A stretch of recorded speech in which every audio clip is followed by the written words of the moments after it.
Halo teman-teman semua, ketemu lagi dengan Bung Bob. Wow, sahabat Bob, bagaimana?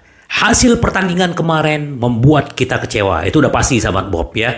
Kenapa? Karena kita kalah melawan Bolonya. Kita punya harapan untuk bisa menang. Tetapi yang terjadi malah sebaliknya sahabat Bob. Tapi sebelum gua ulas, silakan subscribe dan klik loncengnya. Thank you. Ya, pastilah yang namanya kalah, semua orang pasti kecewa. Kita sebagai fans layar kaca kecewa sekali ya. Kenapa gitu loh? Karena memang permainan Inter jauh sekali ya. Apalagi kita berbicara, kita udah menang melawan Udinese 3-1. Terus kita punya tren positif mengalahkan Porto di Liga Champions. Tetapi harapan untuk menang kembali ternyata tidak terjadi sahabat Bob. Ini memang kalau kita melihat bagaimanapun Inzaghi melakukan rotasi, tidak memasukkan Barella, terus mempertahankan Mkhitaryan yang udah setiap saat bermain ya dengan umur seperti dia, tetapi kita heran aja gitu loh. Kalau gua pribadi agak heran gitu ya, kenapa nggak trio Habibi gitu loh, kenapa Mkhitaryan dan Barella yang dicadangkan. Tetapi pasti dari kekalahan ini ada positifnya. Nah, sedikit gua mau bahas aja gitu loh. Kalau kita berbicara pertandingan, pasti sahabat Bob boleh komen. Gimana komentarnya sahabat Bob melihat bagaimana pertandingan tadi malam. Kalau menurut gua di babak pertama, ya kita beruntung ada VAR, terus juga beruntung ada tiang gawang yang akhirnya tidak gol gitu loh. Di babak kedua, kita benar-benar habis sahabat Bob. Ya, kita melihat bagaimana perannya. Kalau kita berbicara peran belakang, kalau Onana, oke, menurut menurut penilaian dia poinnya 7, begitu juga Gosen 7, Bastoni 7, Hakan 7, tetapi yang lain semua underperform. Ya, yang namanya kalau kita berbicara tim, ya nggak bisa hanya yang 1-2 orang bermain bagus, selainnya bermain jelek gitu ya. Nah, ini aduh, gua aja bener-bener sahabat Bob lemes, jujur aja lemes. Setelah pertandingan gua lemes, apalagi lihat udah menit 84, tidak ada harapan dan tidak ada cadangan B ya. Rencana B-nya Inzaghi apa? Yang dimasukin malah Carboni. Nah, sedangkan Christian Aslani hanya duduk manis saja di bangku cadangan. Padahal kan kita nggak tahu lah. Tetapi balik lagi sahabat Bob, ini kan pelatih yang menentukan apa yang terjadi dengan timnya. Tetapi ya bagaimanapun selamat buat Bolonya ya, selamat buat Thiago Motta yang sudah benar-benar bisa menghadapi tim sekelas Inter dan bisa mematikan pemain-pemain Inter ini luar biasa. Dan kita bisa melihat bagaimana siapnya Bologna untuk mengalahkan Inter. Jadi kalau sahabat Bob atau Interisti yang dulu menyalahkan Radu, sekarang siapa yang mau disalahkan sahabat Bob? Tapi inilah sepak bola, kalah menang biasa, tetapi harusnya ini udah menjadi PR. Makanya Inzaghi sampai mendapat warning. Nanti gue akan sampai di situ ya. Nah, sekarang kita berbicara sedikit apa sih yang dibilang Lautaro Martinez setelah pertandingan. Jika Anda kurang motivasi, Anda tidak punya bisnis berada di klub ini ya. Ini dia sudah berani mengkritik timnya sendiri ya. Kenapa? Memang frustasi ya. Kita lihat bagaimanapun Lautaro kayak bermain sendiri, Lukaku yang diharapkan menjadi duet Lula, tetapi tidak seperti yang kita harapkan. Memang ya kalau menurut gua Lukaku ya nggak tahu, sahabat Bob boleh komen gimana. Kalau menurut gua sih Lukaku ya sudah lah ya. Tapi kita nggak tahu, manajemen yang tahu gitu loh bagaimana berikutnya. Jika Anda tidak memiliki motivasi melawan klub-klub ini, Anda tidak punya urusan berada di sini. Perburuan Scudetto itu tidak dihitung.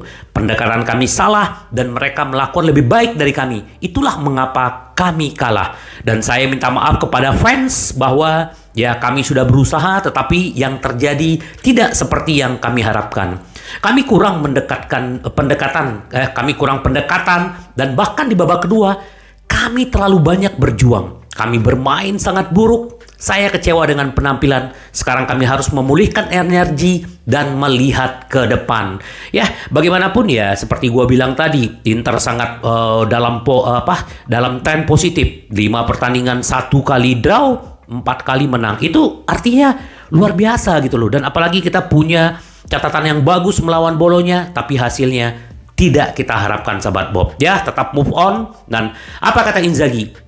Tidak ada yang dapat diselamatkan dari pertandingan ini. Dia sendiri sudah mengakui, saya orang yang pertama bertanggung jawab atas hasil ini. Ya, memang benar banget ya. Memang dia yang bertanggung jawab karena sebagai pelatih dan bagaimana dia merotasi pemain-pemain. Saya sangat sedikit yang bisa kami ambil dari permainan ini. Di babak kedua kami melakukan sesuatu, tapi ada tanda peringatan pada umpan Acerbi di mana kami terbuka klaim mantan pelatih Lazio tersebut.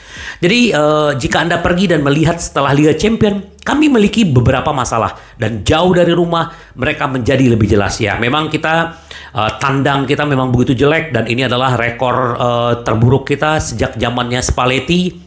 7 kali KO, 7 kali kekalahan dan kita selisih 18 poin ya. Kalau udah Scudetto itu udah yang sekarang bagaimana berjuang untuk terus di peringkat 2 minimal peringkat 4. Dan saya tidak pernah merasa dikhianati pemain. Para pemain selalu memberikan segalanya. Saya minta maaf setelah 3 hari kami tidak bermain dengan cara kami. Kami adalah Inter dan kami harus melakukan yang lebih baik. Kami adalah Inter, setelah kalah mereka merasakan kritik dan itu benar kata Inzaghi. Jadi memang bagaimanapun ya kita belajar ya. Apa sih yang kita pelajari? Ada 5 hal ya yang kita pelajari dari pertandingan kemarin. Pertama adalah Stefan de Vrij udah kelar deh. Kenapa gitu loh? Karena memang Inter kemarin akhirnya di babak kedua dia diganti dan dia kena kartu kuning dan bermainnya juga tidak padu ya, karena mungkin juga ada sering dicadangkan dan dia juga ya performancenya bukan seperti dulu. Kemungkinan ya nggak tahu lah apakah dia jadi diperpanjang kontrak atau tidak. Tapi menurut gua ya sudahlah, kita memang harus mencari pemain-pemain muda sahabat Bob ya. Apalagi kalau dia pergi, Inter harus fokus dengan pemain-pemain muda yang bisa direkrut. Nah, Robin Gosens bermain dengan poin yang dibuktikan ya. Dia sudah menunjukkan walaupun dia tidak segacor zamannya Atalanta, tapi memang kita berasa banget waktu kita tidak ada yang namanya Di Marco sahabat Bob. Walaupun dia cara bertahannya bagus, akselerasinya bagus, tetapi dia masih perlu belajar tentang crossing. Tetapi ya dia mendapat satu kesempatan untuk mencetak gol dan memberikan assist. Tetapi itu positifnya buat Gosens, dia mendapat nilai lebih dari 7. Nah, Brozovic menjadi kesuksesan dari Hakan. Ini benar sahabat Bob. Jadi Inzaghi memaksakan Inzaghi memaksakan Brozovic untuk bermain di Regista. Sementara Hakan sudah hampir full musim ini memainkan peran itu dan Hakan dijadikan gelandang serang. Dan juga gelandang box to box-nya adalah Mkhitaryan. Ini sahabat Bob. Jadi Hakan memang sudah menjadi menjadi benar-benar luar biasa lah di Regista. Walaupun kemarin di lawan Porto Brozovic bermain bagus, tetapi dia hanya bermain sekitar 25 menit. Ini salah satu. Nah, Inter ingin memperkuat pertahanan. Ini udah salah satu ya harus catatan kita. Milan Skriniar udah pasti pergi. Ambrosio dan Stefan de Vrij. Terus Acerbi juga belum tahu apakah akan dipermanenkan atau tidak. Sementara Inter kan sudah gencar mengejar yang namanya Omar Solet ya dari Red Bulls. Dan juga ada Evan Dika ya yang akan gratis dari Frankfurt. Nah, siapa yang akan datang? Semoga aja sahabat Bob. Terus apakah Simone Inzaghi di bawah tekanan sekarang? Ya, udah pasti sahabat Bob. Karena ini eranya Spalletti dulu yang kalah 7 kali ya. Jadi bagaimanapun pastilah dia juga ada menyatakan bertanggung jawab. Nah, kita akan lihat apa yang akan terjadi dengan Inzaghi. Nah, ini yang paling menarik adalah ini sahabat Bob. Inter bertemu besok ya, berarti hari ini di Appiano. Mereka tidak akan berkompromi di tempat kedua. Kalau Inzaghi bisa menyelamatkan di peringkat kedua, terus juga Inter bisa melaju di Liga Champion, ya kemungkinan dia mungkin musim depan akan masih dikasih kesempatan karena dia punya kontrak di Inter tuh sampai 2024 sahabat Bob ya. Kenapa? Bagaimanapun memang ya kita bagaimanapun nih harus ada perubahan. Ya kita nggak bisa melihat Inzaghi kan memang dikasih budget sedikit, tapi kita akan lihat seperti apa nanti. Apakah benar-benar Inzaghi akan mendapatkan kesempatan atau tidak. Nah, ini yang menarik dari Fabio Caressa ya. Gagasan pelatih Inter Milan Simone Inzaghi dengan rotasi skuad yang sudah ketinggalan zaman. Kita melihat Waktu di Porto dia melakukan rotasi, itu akhirnya berhasil. Semalam dia melakukan rotasi, tidak memainkan Barella, terus menduetkan Lautaro dengan si Lukaku ya.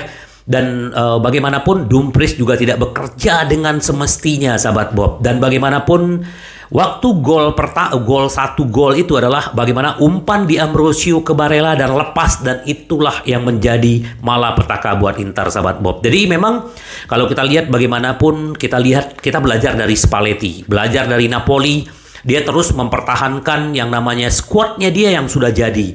Kalau misalnya kalau sekarang musim-musim udah mau berakhir, harusnya Inter tetap mempertahankan tim intinya mereka. Atau mungkin Inzaghi punya pertimbangan karena kecapean, perlu memulihkan tenaga pemain-pemain yang sudah bermain di Liga Champions. Gue juga nggak tahu ya, sahabat Bob ya. Ini salah satu yang disoroti sama media Italia gitu. Jadi memang Inter tidak berniat untuk memecat pelatih Inzaghi meski tercingkir dari Liga Champions. Tapi klub berharap dia tetap bisa mendapatkan yang namanya peringkat 2. Itulah obatnya. Ini menurut media-media Italia. Ya, kita nggak tahu apakah dia akan terus di Inter atau tidak. Tetapi ya, bagaimanapun kita juga salut dengan Inzaghi. Dengan segala keterbatasan, dia bisa membawa Inter juara 3 kali. Ya, walaupun Piala Italia 1 dan 2 Supercoppa Italia itu juga luar biasa, sahabat Bob. Jadi ya kita tunggu aja apa keputusan-keputusan dari manajemen. Nah, salah satu kan di video gue sebelumnya bahwa pernah gue bilang bahwa Thiago Motta salah satu yang diincar Inter. Nah ini Thiago Motta memberikan Inzaghi pelajaran dan permainan dan menjadi kandidat untuk bangku cadangan Inter. Jadi memang Motta ini kan selalu pernah gue bilang bahwa ini anak cerdas sekali, Spezia yang tidak mempertahankan dia, dan Bologna melihat bagaimana dia mengatur permainan timnya, bagaimana dia benar-benar siap gitu loh, benar-benar disiplin walaupun Arna Taufik tidak bermain. Tetapi seperti di video gue sebelumnya bahwa yang perlu Inter yang perlu dijaga adalah siapa? Yaitu yang menggolin itu Orsolini dan siapa lagi tuh yang golnya yang dianulir gitu. Jadi ya kita sudah tahu gitu loh. Tapi bagaimanapun, sahabat Bob, kita tetap harus move on. Kita hanya bisa mendukung dari layar kaca. Semoga Inter bisa bangkit dan tetap bertahan di peringkat 2 atau minimal 4 besar, dan semoga di Liga Champions Inter bisa berbicara banyak. Itu yang kita harapkan, sahabat Bob. Yang paling penting tetap semangat, kita jaga ya semangat kita untuk mendukung Inter. Apapun yang terjadi, itu adalah idola kita, sahabat Bob. Itu kita sebagai fans tetap memberikan dukungan yang maksimal. Sampai ketemu lagi dengan Bung Bob. Bye bye. Ci vediamo. Yes.